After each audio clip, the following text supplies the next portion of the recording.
Hello ဒီနေ့ကတော့ weight ချ weight ထိန်ပြီးကျန်းမာရေးလိုက်စားနေတဲ့သူတွေအတွက်စားလို့ကောင်းတဲ့အပြင်အာဟာရလည်းပြည့်တဲ့နိုင်အုပ်လောက်စားကြမယ်အခုသင်းဗီဒီယိုကိုကြည့်နေတဲ့သူတွေထဲမှာ weight ချ weight ထိန်တဲ့သူတွေရှိရင်တော့အခုသင်းလောက်ပြမယ်လွယ်ကူရိုးရှင်းတဲ့နိုင်အုပ်လုပ်နေလေးကိုလိုက်ကြည့်လိုက်ရအောင်နိုင်အုပ်တွေလှုပ်စားတိုင်းမှာအမြဲတမ်းရွေးချယ်ဖြစ်တဲ့အုပ်တစ်မျိုးကကြတော့ BLM က organic raw အုပ်ပါရှင် organic raw အုပ်က instant အုပ်တွေလို့မဟုတ်ဘဲနဲ့အာဟာရပို့ပြီးတော့ကြွယ်ဝပါတယ် organic raw အုပ်ကိုနှစ်ခွက်လောက်ထည့်ပြီးတဲ့နောက်မှာတော့ဒီက chia seed လေးကိုလည်းတစွန်းခက်မမောက်လေးအပေါ်ကနေဖြူထည့်ပေးလိုက်ပါမယ်အဲ့နောက်ကိုတော့နွားနို့ကိုလည်းတစ်ခွက်ထည့်ပေးလိုက်ပါမယ်နော်ဒီနေရာမှာနွားနို့နဲ့မတည့်ရင်တော့ပဲနို့တို့အယ်မွန်နို့တို့အစာထိုးသုံးလို့ရပါတယ်နော်အခဲလိုက်အပြုတ်လိုက်မဖြစ်ရအောင်လို့သူ့ကိုဇွန်လေးနဲ့မတိမတာလေးနည်းနည်းမွေပေးပါမယ်အဲ့နောက်တော့ဒိန်ချင်ကိုအပေါ်ကနေနှစ်စွန်းထည့်ပေးလိုက်ပါမယ်နော်ပြီးတာနဲ့သူ့ရဲ့ဇွန်နဲ့ပဲနည်းနည်းပပတက်ပေးလိုက်ပါမယ်ရှင်ဒီနေရာမှာသစင်ကတော့ no sugar ဒိန်ချင်ကိုပဲတုံထားပါတယ်အသီးအနှံ့အရသာပါတဲ့ဒိန်ချင်သုံးလို့လည်းရပါတယ်နော်ဒီနေ့မှာတော့သစင်ကအာဟာရလည်းဖြစ်ပြီးရှာရလွယ်တဲ့ငပြောသီးတစ်မျိုးထဲကိုပဲတုံပြထားပါတယ်ရှင်ဒီနေရာမှာငပြောသီးအပြင်ကိုမှတခြားကိုကြိုက်နေတဲ့ရအသီးအမျိုးမျိုးကိုအစာထိုးသုံးလို့လည်းရပါတယ်နော်သစင်ကတော့နိုင်အုပ်တွေလှုပ်စားတိုင်းအကြိုက်ဆုံးအသီးတစ်မျိုးကကြတော့ငပြောသီးပါပဲရှင်အချိုအရန်မကြိုက်တဲ့သူဖြစ်လို့သစင်ကတော့ပြားရည်လေးကိုအပေါ်မှာနည်းနည်းဖြူလိုက်ပါတယ်ဒီနေရာမှာအချိုကြိုက်ရင်တော့တခြားဟာလေးအစားထိုးသုံးပါနော်အဲ့နောက်တော့ organic raw အုပ်ကိုလည်းအပေါ်ကနေတစ်ခွက်ထပ်ဖြူထည့်လိုက်ပါမယ် organic raw အုပ်ကဆိုရင်6လသားကလေးအထက်ကနေစပြီးတော့လူကြီးအရွယ်ထိမိဝဲလို့ရပါတယ်လူကြီးတဲ့အတွက်အကျိုးကျေးဇူးကတော့နှလုံးကျန်းမာရေးနဲ့ cholesterol ကို short ချပေးတဲ့အပြင်ကိုမှသွေးသွင်းတကြားဓာတ်ကိုလည်းထိန်းညှိပေးပါတယ်နော်အစာခံဘိုက်ဝမြန်ပြီး weight ထိန်းရပိုလွယ်ကူတဲ့အပြင်ကိုမှဥလန်ကြောင်းစနစ်ကိုလည်းကျန်းမာစေပါတယ်ရှင်အဲ့နောက်တော့အပေါ်ရန်နေဒိန်ချင်နောက်ထပ်နှစ်စွန်းထပ်ထည့်လိုက်ပါမယ်နော်ပြီးသွားတဲ့ဇွန်လေးနဲ့ခုလိုမျိုး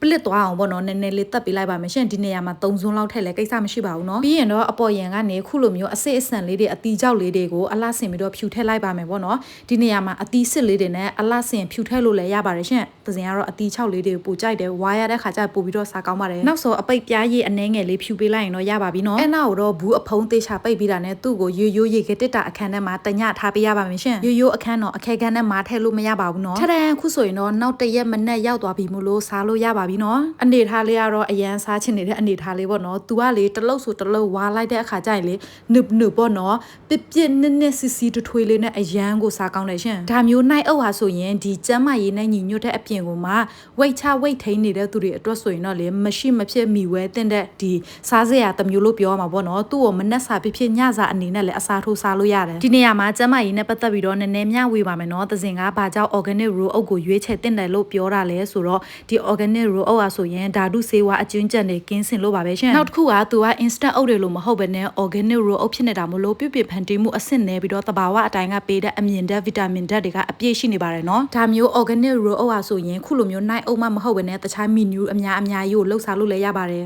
Okay ဒီနေ့မှာတော့သစင်က BLM က organic raw အုပ်ကိုအသုံးပြုပြီးတော့ခုလိုမျိုးအလွယ်တကူနိုင်အုပ်လေးကိုလှုပ်ပြလိုက်ပြီးနော်လိုက်လှုပ်ရှားကြဖို့မမေ့ပါနဲ့နော်အစုံထိကြည့်ကြတဲ့အတွက်အားလုံးထူပဲကျေးဇူးတင်ပါတယ်ရှင်အားလုံးတတာ